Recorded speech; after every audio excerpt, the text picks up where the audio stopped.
प्रेम अंधा भी होता है।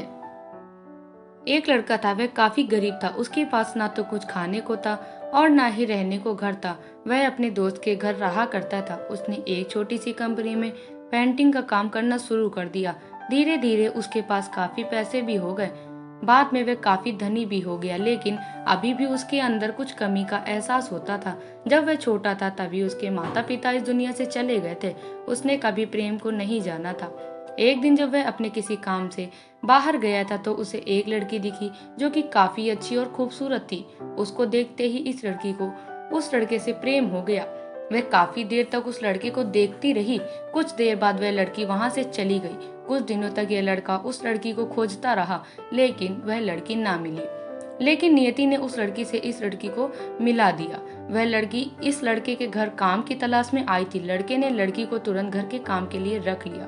जब वह लड़की इस लड़के से मिलने आई थी तो उस समय इस लड़के ने कुछ शब्द भी साफ से नहीं बोल पा रहा था, जिससे लड़की को लगा कि यह लड़का गूंगा है। लड़का भी जान गया था कि यह लड़की हमें गूंगा समझती है। इसके साथ ही साथ यह लड़की समझ गई थी कि यह लड़का इस घर का नौकर है, ना कि मालिक है। अब जब भी यह लड़का उस लड़की के पास जाता तो गूंगा बन जाता है। धीरे धीरे वह लड़की इस लड़के पर काफी रहम खाने लगी। अब उसे इस लड़के के लाचारी पर प्यार होने लगा।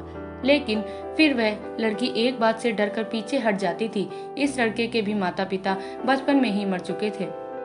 इस लड़की को इसके चाचा ने पाला था और वह चाहता था कि वह जब तक जिंदा रहे यह लड़की उसके खाने पीने का पैसा दे। लड़की का प्रेम हद से भी बाहर जाने लगा। लड़के के एक खांसी पर भी वह लड़की दौड़े उस लड़के के पास पहुंच जाती थी।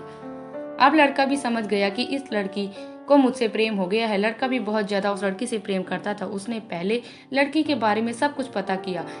जब उसे सब पता चल गया तो वह बहुत रोने लगा, क्योंकि उसने गूंगे होने का झूठ बोला था। अब वह दिनों रात रोने लगा। लड़की अपनी सैलरी में से लड़के की इलाज करवाने को कहती थी। एक दिन सुबह ही उस लड़की को पता चला कि वह लड़का हॉस्पिटल में भर्ती है।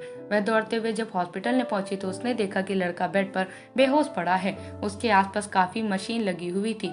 जब लड़की डॉक्टर के पास पहुंची तो वहाँ पर डॉक्टर ने उसे बताया कि लड़का अब बोल नहीं सकता। उसने अपनी जीभ को काटने की कोशिश की है। इसके साथ ही उस डॉक्टर ने उस लड़की को एक पत्र दिया। उस पत्र में लिखा था, मैं एक काफी धनी लड़का हूँ। जिस घर में तुम काम करती हो उस घर का मालिक मैं ही हूँ। लेकिन इसके साथ ही मैंने तुमसे एक बहुत बड़ा झूठ बोला कि मैं एक गूंगा हूँ। अब इस झूठ का प्रायश्चित करने के लिए मैं ऐसा काम करने जा रहा हूँ। इसके साथ ही तुम मेरे घर से मेरे मैनेजर से पैसे लेकर अपने चाचा को दे देना और एक नई जिंदगी की शुरुआत करना। अगर हो सके तो मुझे माफ कर देना, तुम्हारा दोषी हूँ। इस पत्र को पढ़ने के बाद उस लड़की की आंख आंसू से भर आई। वह दौड़ते हुए मंदिर में गई। उसने भगवान के सामने कसम खाया कि जब तक वह लड़का बोलने नहीं लगता है तब तक वह कुछ नहीं खाएगी, भले ही वह मर क्यों न जाए। इधर डॉक्टर भी उस लड़के के इलाज कर रहे थे। ईश्वर ने दोनों के मन की बात कबूल कर ली और अब लड़का बोलने लगा, लेकिन वह अपनी याददाश्त को खो गया। अब उसे कुछ भी याद नहीं था। अब इसके बाद लड़की ने उसकी याददाश्त के लिए काफी कुछ किया, लेकिन याददाश्त न आ सका। अगर प्रेम की नींव को झूठ पर रखा जाए तो वह गिर ही जाता है।